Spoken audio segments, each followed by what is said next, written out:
Bonjour, il s'agit donc de la dernière activité, l'activité 3 du chapitre 2, dont l'objectif est, je vous le rappelle, de reconstituer le climat, l'évolution du climat, sur le dernier million d'années.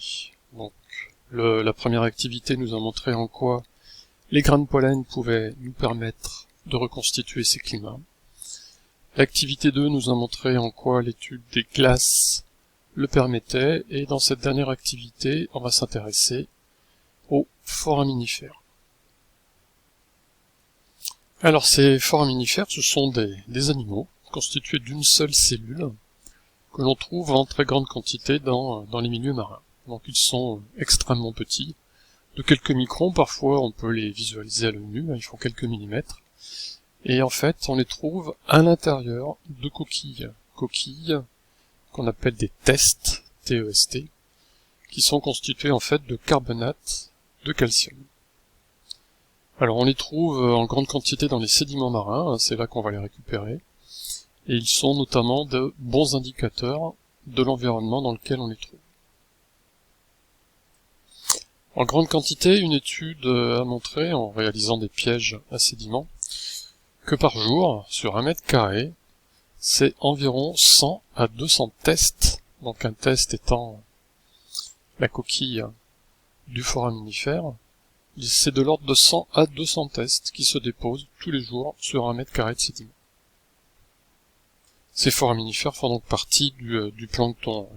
La biodiversité de ces foraminifères est extrême.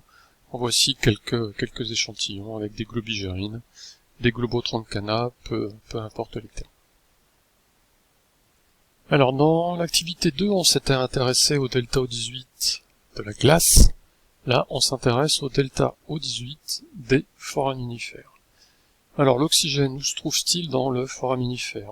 Je vous ai expliqué que, en fait, ce qui nous intéressait, c'était la coquille de ce foraminifère, qu'on appelle des testes, et ces coquilles sont constituées de carbonate de calcium. Donc en fait, on va s'intéresser à l'oxygène qui est présent dans ce carbonate, qui va être, comme pour la glace, présent sous forme de O16 et de O18. Donc on s'intéresse au rapport entre les deux isotopes pour déterminer ce rapport delta O18 pour les foraminifères. Donc ici, vous avez l'évolution du delta O18 des foraminifères en fonction du delta O18 de l'eau que l'on trouve au niveau des mers. Et on constate que vous avez une augmentation de ce delta O18 des foraminifères en fonction du delta O18 de l'eau. On peut en effet déterminer, puisqu'il y a eu des variations dans le passé, il y a eu des variations du volume des calottes de glace, et donc on peut déterminer cette relation entre le delta O18 des foraminifères et celui de l'eau. Donc je vous rappelle un petit peu le trajet au niveau de l'équateur, avec l'évaporation, où on a une évaporation préférentielle de O16, puisque le O18 étant plus lourd, il y a davantage de O16 que de O18 dans le nuage. Et au fur et à mesure de son déplacement vers les pôles, il va y avoir davantage de O18 qui va précipiter que de O16. Donc au fur et à mesure de son avancée, le delta O18, évidemment, est de plus en plus faible. Donc là, on va avoir, dans le cadre d'une période glaciaire, une précipitation qui se fait plus rapidement, donc l'O18 qui tombe plus rapidement dans l'eau, et donc un delta O18 des glaces faible. Là, ce qui nous intéresse, c'est le delta O18 présent dans les foraminifères au fond de l'océan. Donc si le delta O18 est faible au niveau des glaces, vous comprenez bien que ce delta O18 va au contraire être plus élevé au niveau des foraminifères. Là, je répète, lorsqu'on est en période glaciaire. Par contre, en période de réchauffement climatique, ça va être l'inverse. On va avoir un delta O18 plus faible au niveau des sédiments, alors qu'il était plus élevé au niveau des glaces. Donc 5 points à retenir. Le delta O18, c'est donc une mesure de la quantité d'oxygène 18 par rapport à la quantité d'oxygène 16. Deuxième point, qu'on a bien un fractionnement isotopique entre les deux, à cause d'une différence de masse, en fait une différence de neutrons, que ce fractionnement est fonction de la température, et donc Dans l'activité 2, l'idée essentielle, elle est là. C'est que le delta O18 des glaces nous renseigne sur la température qu'il faisait au pôle. Et en fait, lorsque le delta O18 des glaces augmente, c'est que la température augmente. Par contre, le delta O18 des foraminifères, lui, nous renseigne sur la quantité de glace qui est stockée au niveau des pôles.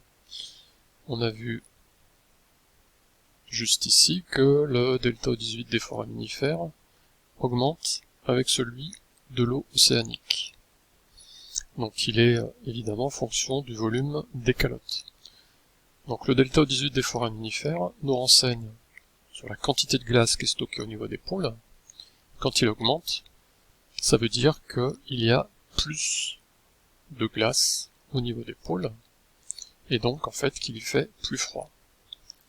Donc si le delta O18 des glaces augmente quand la température augmente, au contraire, le delta O18 des foraminifères augmente quand la température diminue.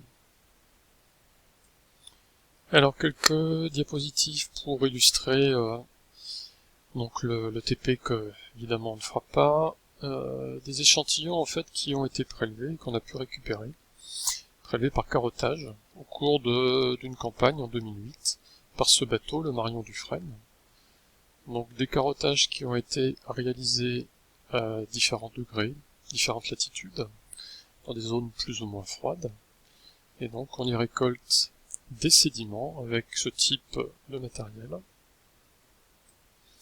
Alors un article récent de l'IFREMER, l'Institut français de recherche pour l'exploitation de la mer, qui fait écho d'un record de longueur de carottes sédimentaires qui vient d'être battu. L'article est récent, il date d'un an, où on a fait un carottage d'environ 70 mètres de longueur. Alors avant d'atteindre les sédiments, il faut comprendre qu'il faut d'abord atteindre le fond de l'eau, donc c'est un carottier qui a été déployé à plus de 2300 mètres de fond, avec un tube qui faisait 70 mètres de longueur, et on a pu récupérer comme ça des sédiments datés de 1 million d'années. Et donc on peut remonter le climat jusqu'à cette époque. Donc les sédiments que l'on peut visualiser au cours d'un TP proviennent de 3 zones. Une zone subpolaire, une zone de la mer de Norvège, et enfin une zone au contraire subtropicale.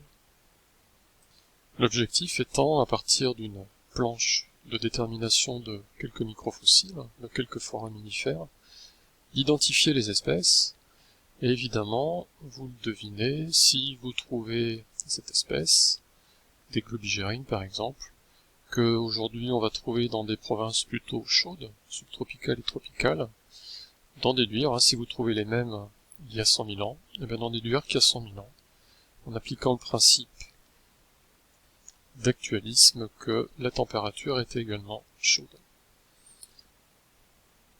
Au contraire, si vous trouvez ces espèces Neogloboquadrina, eh bien d'en déduire qu'on est plutôt dans une zone qui était froide.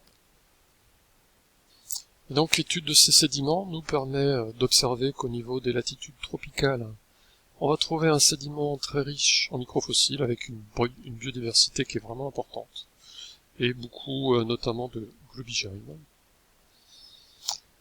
Et au contraire, dans les latitudes polaires, un sédiment qui présente très peu de fossiles, une biodiversité très limitée, des fossiles qui vont plutôt être dans ces espèces-là, et une fraction détritique qui va être très importante. Donc en fait beaucoup de morceaux de quartz par exemple, et très peu de biodiversité.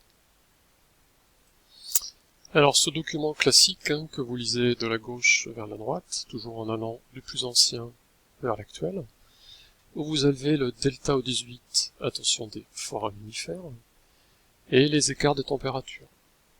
Donc lorsqu'on constate ici une augmentation du delta O18, on l'interprète comme une baisse de la température.